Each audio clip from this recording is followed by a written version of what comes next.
1000 сом. Туугандар, 1000 сом болгону шайлоодо добуштун баасы 1000 сом болот. Эң көп болгондо 5000 сомдон болот. 5000 сомдон болгондо депутат 5 жыл депутат болсо, ар бир жылда 365 күн болсо, ошондо силердин саткан добушуңар күнүнө 2 сом 70 тыйындан айланып калат. Ал эми толук болсо бир күндө 7 сомдук жумуртка туйт. Бүгүн ошол көрүстөнгө зыяратка келип, ошондо ой пайда болду. Силерге кайрылууну туура көрдүм да. Туугандар, достор, ушул достордун, туугандардын жаназасын окуп көмүп койгондой кылып, биздин дагы келечек муундун келечегин жаназа окуп көмүп койбойлу эми. Эми добуштар сатыла турган болсо, дагы эле баягы секс айлуу, баягы эле крокодилдерди, баягы эле безграмотный мусордун баарын шайлап алсак, анда достор, биз дагы келечегибизге жаназа окуп көмүп койгон болобуз. Бүттү, мындан ары бизге шанс болбойт. Бизди дагы 5 жыл эшекче менет. Достор, мына эмнеси калды эми? Кандай бөлдү бизди? Кандай кылып бөлдү? Партияларга бөлдү. Канча партия болсо Кыргыз эли ошончо партияга бөлүндү. Түндүк түштүккө бөлүндүк. Мына калмак кыргыз болуп бөлүндүк. Теңирчи мусулман болуп бөлүндүк. Мусулманды канчага бөлдү? Салафит кылып бөлдү. Мына даватчы кылып бөлдү. Ушунун баарын бөлүп келаткан ошол ак үйдө отурган мусорлор, мен силерге айтайын. Бүт баары тең. Элди бөлүп, жарып, партия кылып, эптеп добуштарды сатып алып, дагы 5 жыл эшекче менет бизди.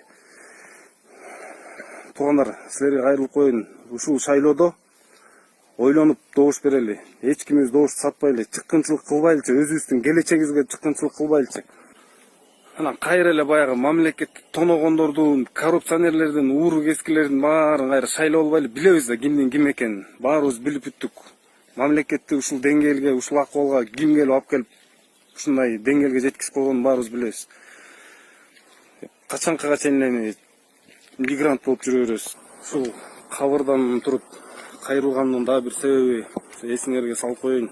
Добушту 5000 сомго сатабызбы, 10 000 сомго сатабызбы, баарыбыздын акыры келе турган жерибиз ушул жерде. Салам достор. Өзүңүздөр билгендей азыр кризис келди. Элдердин жашоосу аябай кыйындап атат. Мамлекеттин ичинде көптөгөн чечилбеген маселелер толтура. Эми ошолордун мына биринчисинен баштасак, электр энергиясындагы ушул тармактагы болгон башаламандык. Эми бүгүн биз электр энергиясынын ичиндеги башаламандык жөнүндө сөз кылалы, Достор, айта кетсе, мына электр энергия. Эмне дегенде электр энергия билесиздер, баардык сектор, промышленность болобу, соода болобу, ошого түздөн түз тиешелүү. Ошонун негизинде бизде кирешелүү соода сатып, ошонун негизинде базар түзүлөт да. Анан айта кетсек, советтик замандан баштап эле Кыргыз Главэнергия бул жогорку кирешелүү мамлекеттик орган болгон. Аябай өзүнүн арзан берилген биздин элге. Андан сырткары экспортко дагы чоң мүмкүнчүлүк болгон. Бирок тилекке каршы азыркы учурда бул органды мите курттар көбөйгөн. Ортомчу компаниялар. Ошолорду айта кетсең. Негизи бул тармакты биз мындай изилдеп окуп көргөндө бүт официалдуу тармактардан, булактардан жана ошондой эле көз карандысыз маалымат каражаттарынын булактарынан көп нерселерди окудук. Мындай бир-эки нерсе менен популисттик көз караштагы нерселерден эме кылган жокпуз. Мына жакта көптөгөн материалдардын баарын окуп чыгып, биз мындай чечимге келдик да. Ачыгын айтканда, бул жерде биздин электроэнергия бул убыточный сектор болуп калыптыр да. Бизге болсо элдерге 77 тыйындан берип атат.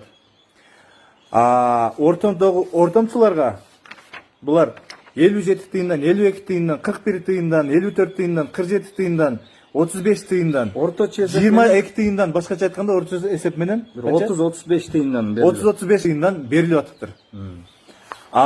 Ортодогу айрыма көрүп атасыздарбы? Ошол компанияларга кетет. Ошол компанияларга кетип атат, алардын чөнтөгүн толтуруп атат. Ошондо эмне болот? Биз келип бул энергия тармакты биз жеп атабыз. Бул чөктүрүп атабыз да. Достор, бул нерсе мындай да, бул нерсе эч ким төлөбөй калды деген сөз жок. Бул жерде биз төлөп атабыз. Азыр да төлөйбүз, келечекте төлөйбүз, биздин балдарыбыз да төлөйт.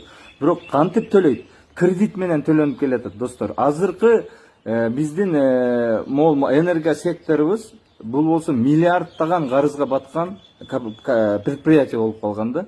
Ошон үчүн мамлекет биздин мындай популисттик жашоо менен мына 30 жылдан бери келатып, башка компанияларга жедирип атып, биздин үстүбүздөн арзан сатып атып, кайра эле биздин мойнубузга илинип атат. Ар бир салык төлөөчү, ар бир тыйыныбыз ушул энергия секторуна кетет жакындачы. Такыр болбосо биз бир эгемендүүлүгүбүздөн да ажырашыбыз мүмкүн. Башка мамлекеттерге көз карандуу болуп калышыбыз мүмкүн. Эмне дегенде бул чөгүп бараткан тармак болуп атат.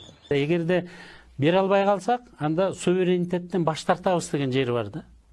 Мына ошого да президент макул болуп берип атпайбы? Демек бул жүрөк түшүргөн аябай коркунучтуу окат экен да бул жерде. Бул суверендүүлүгүбүздүн кийинки 20 жылдан кийин биздин Кыргызстан болобу же болбойбу деген суроого коркунуч жаратып коюшту да булар. Мына жок эле жерден ортомчу компаниялар жеп кетип атат да ортодон. Баягы эле булардын дагы жеген пайдасын мамлекет төлөп атат, бюджет төлөп атат. Андан сырткары коррупция маселеси. Андан сырткары суунун сатылышы боюнча мына ким эле Мыктыбек Юсупович өткөндө дагы айткан бул жөнүндө. Биз сатып атабыз сууну деп.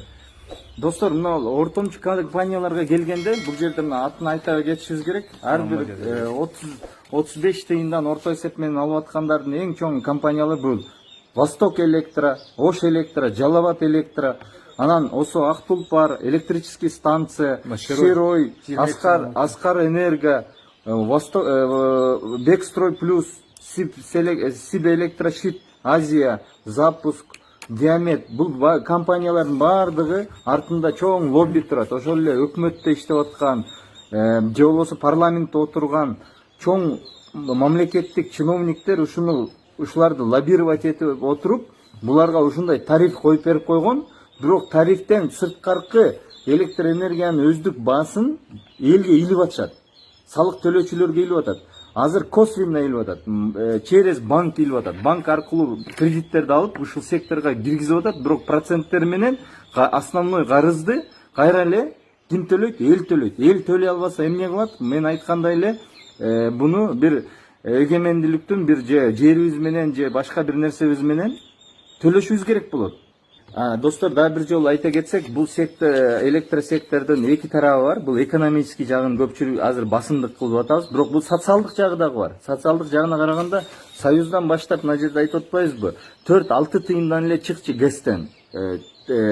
Ар бир киловатт 4 же 6 тыйындан чыгып, биз энергия өндүрүүчү мамлекет болчук. Бизде килтейген нарын гэс турат. Биз өзүбүздөн сырткары башкаларга дагы экспорт кылчык, башка союздуу өлкөлөргөчү. Анан бирок биз азыр тескерисинче убыточный мамлекетке айландык. Азыр инвестиционный климатыбыз дагы аябай начар.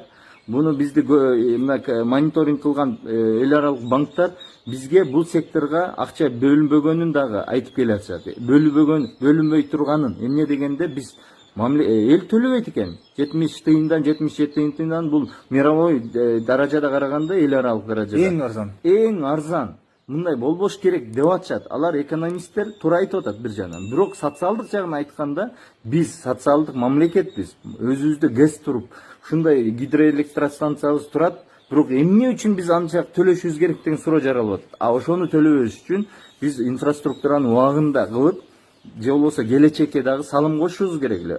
Келечекти урдап кеткен, мына биз айтып кеткен компаниялар болуп атат. 20-30 тыйынга отуруп алып, бул бер жагы эле 20-30 тыйын. Эгерде коммерческий тариф менен эсептегенде булар 5 эсе кымбат сатып атышат бизге. Мисалы 2 сом 24 тыйын болуп атпайбы коммерческий тариф. Биз 70 тыйындык, 77 тыйындыгын эсептегенде 20-30 тыйынга отуруп атат. Чындап келгенде 1,5 сомго андан көп отуруп атышат. 2 сомго чейин минимум отуруп алып атышат. Ошону достор эске алышыбыз керек. Биз бул тармакты терең көңүл бурбасак, бизге бул чоң келе турган бир апат. Чоң нерсе болуп атат. Андан сырткары 2022 жылдан баштап Каса 1000 деген проекттин алкагында биз Афганистанга жана Пакистанга электроэнергияны экспорт кылышыбыз керек. Бул боюнча бизде милдеттенме бар.